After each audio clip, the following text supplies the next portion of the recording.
Laplace correction students discuss करेंगे हम। और पहले हमने स्पीड ऑफ साउंड कैलकुलेट की न्यूटन का फार्मूला यूज़ करते हुए, और उसमें हमने जो है वो देखा कि एक्सपेरिमेंटल वैल्यू से स्पीड ऑफ साउंड जो है वो डिफरेंट आ रही है।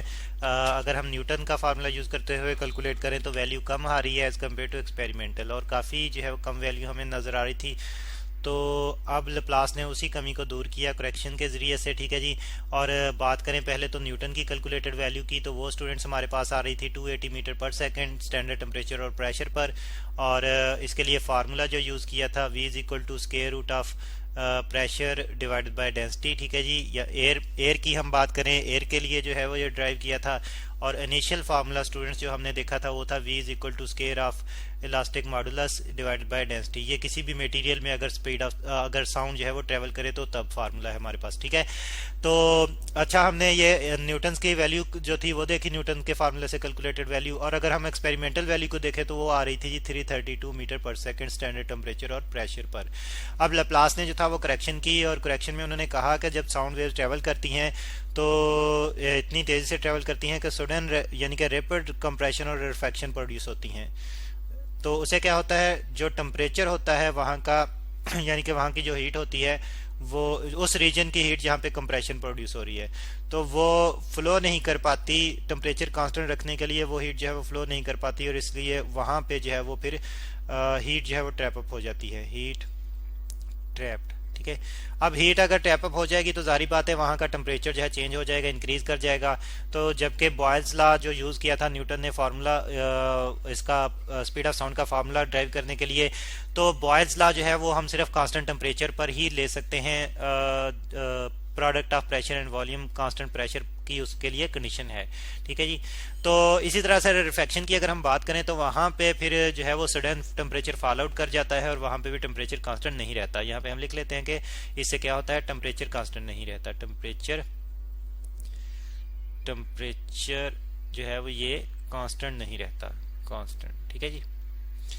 तो इसके लिए फिर लप्लास ने जो था बॉयल्स लॉ को ही मॉडिफाई किया, और बॉयल्स लॉ की मॉडिफाइड फॉर्म ही यहाँ पे हम यूज करेंगे। और बॉयल्स लॉ, अब स्टूडेंट्स जो लप्लास ने जो मॉडिफाइड फॉर्म यूज की उसमें प्रेशर और वॉल्यूम का प्रोडक्ट तो था, लेकिन सिंपल प्रोडक्ट नहीं था, बल्कि प्रेशर और volume raise to factor gamma. अब ये कांस्टेंट आता है, ठीक है जी, कांस्टेंट। अगर टेम्परेचर कांस्टेंट ना रहे तो प्रेशर और वॉल्यूम रेज टू गैमा जो है वो क्वांटिटी कांस्टेंट आती है, सिंपली प्रेशर और वॉल्यूम का प्रोडक्ट कांस्टेंट नहीं आता। और ये गैमा क्या चीज़ है स्टूडेंट्स, ये रेशियो है मोलर स्पेसिफिक हीट्स की। तो हम जानते हैं कि गैसेस की मोलर स्पेसिफिक हीट्स जो है हम दो तरह से कैलकुलेट कर सकते हैं। तो मोलर स्पेसिफिक हीट,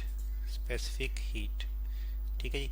एक तो हम कांस्टेंट प्रेशर पर कैलकुलेट कर सकते हैं किसी भी गैस के लिए, कांस्टेंट प्रेशर, कांस्टेंट को शॉर्टली में लिख रहा हूँ प्रेशर। और दूसरी हम मोलर स्पेसिफिक हीट कैलकुलेट कर सकते हैं कांस्टेंट वॉल्यूम पर, ठीक है जी। मोलर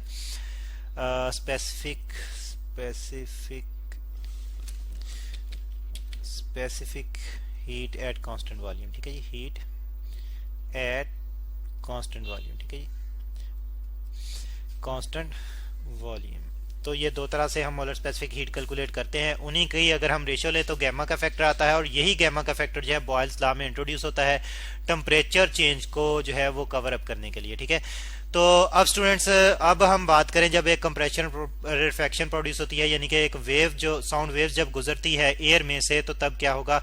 लेकिन उससे पहले हम इनिशियली जो है वो टेम्परेचर प्रेशर को, अगर उस एनवायरनमेंट के टेम्परेचर प्रेशर को डिफाइन करें तो इनिशियली वेव गुजरने से पहले जो प्रेशर और वॉल्यूम की जो वैल्यूज थी उनको हम रिप्रेजेंट कर लेते हैं। यहाँ पे प्रेशर हम कहते हैं जी कि वो है P, उस इनिशियली जब वेव अभी गुजरी नहीं है, ठीक है जी। और वॉल्यूम जो है स्टूडेंट्स इसको हम कहते हैं कि वो V था इनिशियली, और जब वेव गुजर रही है कंप्रेशन प्रोड्यूस हो रही है तो तब फाइनली जो वैल्यूज आएंगी, फाइनली जब कंप्रेशन प्रोड्यूस होगी तब वैल्यू जो आएंगी वो प्रेशर के लिए हम देखते हैं कि प्रेशर में कंप्रेशनल रीजन में प्रेशर जो है वो बढ़ जाता है, इंक्रीज कर जाता है। तो जितना इंक्रीज कर जाता है उतना इनिशियल से जो है हम एडअप कर देंगे, और वॉल्यूम डिक्रीज कर जाता है, जितना डिक्रीज कर जाता है उतना इनिशियल में से जो है हम माइनस कर देंगे। तो हमारे पास फाइनल वॉल्यूम आ जाएगा। ठीक है जी।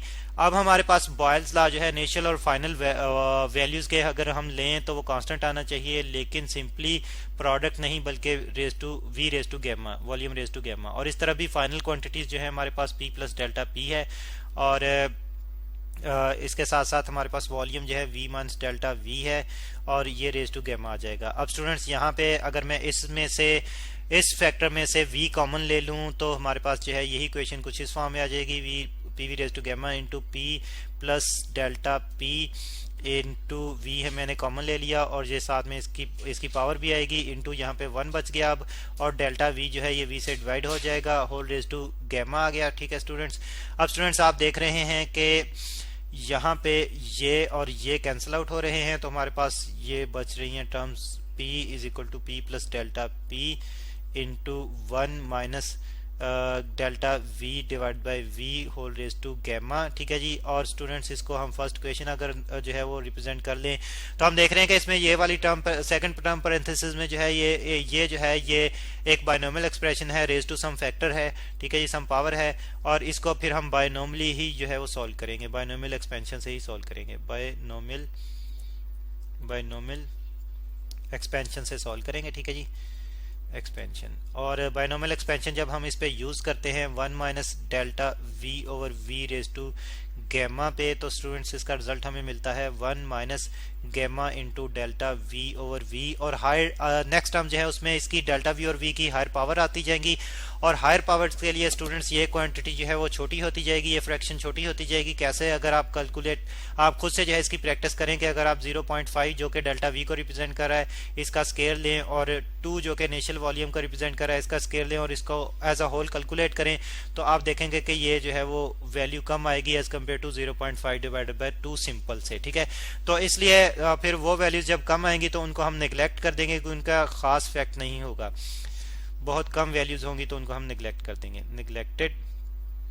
Neglected terms. ठीक है जी, तो उनको हम यहाँ पे नहीं ले रहे। अब हमारे पास स्टूडेंट्स जो है ये इस की जगह हम 1 माइनस गैमा डेल्टा वी और वी पुट करेंगे, तो हमारे पास ये फर्स्ट क्वेश्चन इस फॉर्म में आ जाएगी, p is equal to P plus delta P into 1 minus gamma delta V over we.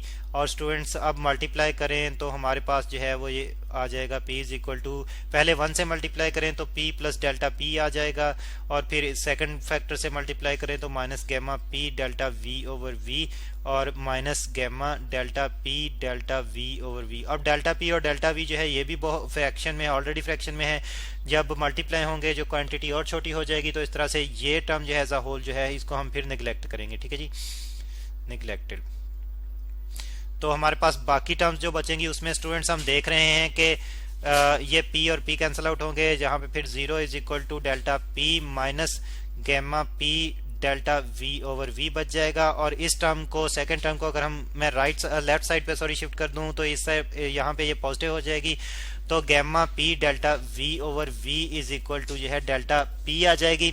ठीक है, अब स्टूडेंट्स यहाँ पे डेल्टा v और v को मैं दोबारा से राइट साइड पे शिफ्ट करूंगा, तो ये डेल्टा p के साथ इस तरफ मल्टीप्लाई हो रही है, तो डेल्टा p के साथ डिवाइड होगी, तो गैमा p हमारे पास आएगा delta p divided by delta v over v। और स्टूडेंट्स हम जानते हैं ऑलरेडी कि ये delta p divided by delta v और v जो है ये इलास्टिक मॉडुलस के बराबर आता है। तो इस तरह से यहाँ पे फिर हम क्लियर हो रहे हैं कि अब इलास्टिक मॉडुलस E जो है ये गैमा p के बराबर आ रहा है, बल्कि जबकि न्यूटन के फार्मूले में इलास्टिक मॉडुलस सिंपली प्रेशर से हमने जो था वो सब्स्टिट्यूट किया था।